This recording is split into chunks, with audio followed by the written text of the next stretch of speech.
Hey, salut Météno, aujourd'hui on se retrouve pour une nouvelle vidéo et écoutez mes amis, aujourd'hui je suis super content parce qu'on se retrouve pour le build d'une Warframe que j'aime beaucoup. Je parle de Amber Prime, bien sûr vous l'avez sous les yeux, donc vous pouvez voir que là je suis en train de carboniser bien tranquillement un petit bombardier level 100.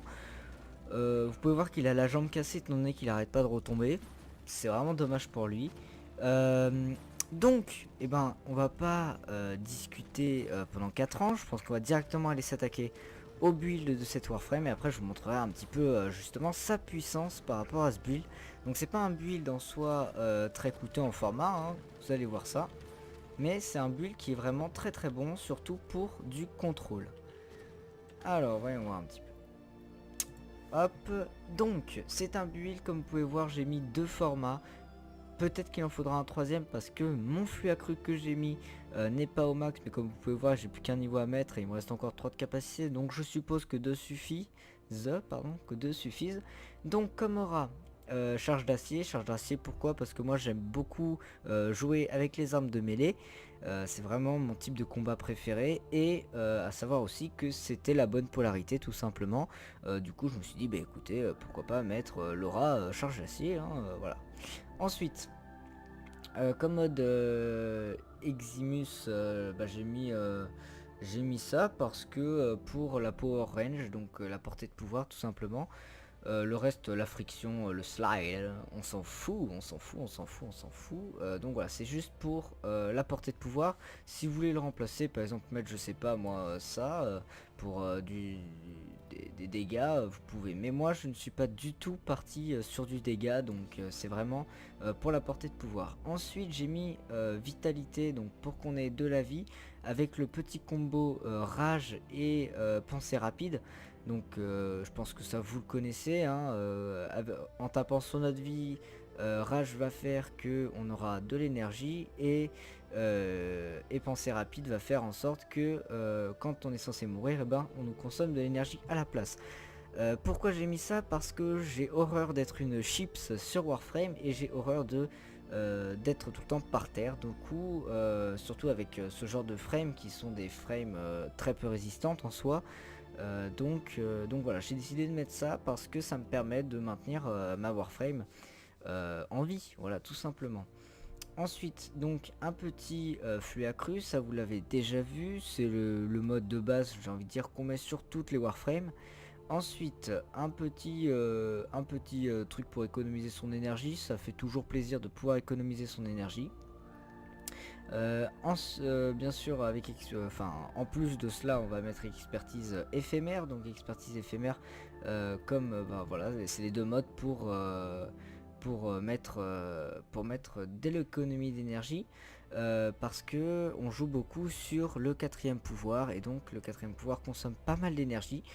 Et grâce à ça, il en consommera beaucoup moins en sachant aussi que Rage va nous permettre de regagner de l'énergie au fur et à mesure. Donc c'est vraiment un très bon combo.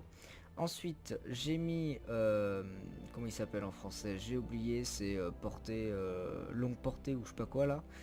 Euh, du coup, ça c'est le mode pour le mode corrompu pour la portée de pouvoir. Vous voyez que ça réduit aussi les dégâts de pouvoir. Mais moi, je suis vraiment parti sur un build portée c'est vraiment un build pour le contrôle qui vous permettra d'aller dans des très hauts levels, donc vraiment pour portée et économie d'énergie. Et en dernier, c'est le mode à avoir parce que c'est le mode qui va vous permettre justement d'avoir autant de contrôle avec cette Warframe. C'est le mode syndicat, donc qui est présent au voile rouge et au méridien d'acier. C'est donc un mode qui vous permet, si vous êtes bon en anglais vous pourrez lire, qui vous permet d'avoir 100% de chance de mettre à terre un ennemi quand vous le touchez avec votre quatrième pouvoir. Ce qui est juste formidable. Pour avoir du contrôle, c'est juste parfait de pouvoir mettre les ennemis à terre juste en les touchant avec le quatrième pouvoir. Donc vous pouvez voir que c'est vraiment un build très contrôle, un build donc qui va vous permettre d'aller dans des hauts levels et pas faire que des petites exterminations level 10 avec cette Warframe comme on pourrait penser. Parce qu'il y a quand même beaucoup de gens qui l'utilisent que pour ça, donc je trouve ça dommage. Non, attendez, on va mettre peut-être un petit peu plus qu'un. On va peut-être mettre, je sais pas moi, ouais, une petite dizaine. Hop. Alors, je le mets level 100 parce que j'ai pas encore le rang, tu vois, je peux les mettre jusqu'à level 105. Dû à mon rang qui est pas encore très élevé. Ce qui est un peu dommage d'ailleurs. Merde, j'ai pas pris d'énergie. On va prendre de l'énergie, comme ça, on se mettra bien. Hop. Voilà, on va relancer la simulation. C'est parti. Donc là, les bombardiers sont level 100. Et vous pouvez voir que... Bon, là, je me prends un truc. Vous pouvez voir que ça a réduit mon énergie d'un coup. Mais je suis pas mort pour autant. Alors que normalement, bah, j'aurais dû mourir depuis longtemps. Et vous pouvez voir que là, eh ben, ils sont en PLS parce qu'ils n'arrivent plus à se relever. Et même si parfois, il y en a un qui arrive à tirer, je me prends le truc. Bon, là, je suis mort. Mais vous pouvez voir que j'ai quand même résisté à quand même 4, je crois que c'était 4 ou 5 tirs de bombardier level 100. Voilà, hein, c'est quand même pas dégueu. Et puis le jour où vous aurez 10 bombardiers à côté, vous me direz. Hein. Donc voilà. Écoutez, sur ce, j'espère que cette vidéo vous aura plu, que ce build aussi, bah, vous l'aurez trouvé sympa. Ouais, je vais quand même vous montrer, même si on a réduit beaucoup les dégâts, je vais quand même vous montrer que si vous voulez continuer à faire du level 10, si vous voulez continuer à faire du level 10, vous pouvez, il n'y a pas de problème, on va mettre hop, level 20, normalement c'est bon. Vous pouvez voir que ça va quand même faire des dégâts, hein, il n'y a pas de problème, vous pouvez continuer à faire vos petites exterminations avec ça.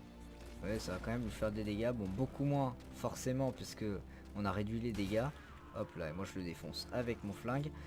Donc voilà, écoutez, j'espère que cette vidéo vous aura plu. Et sur ce, moi je vous dis à la prochaine. Allez, tchuss les ténos.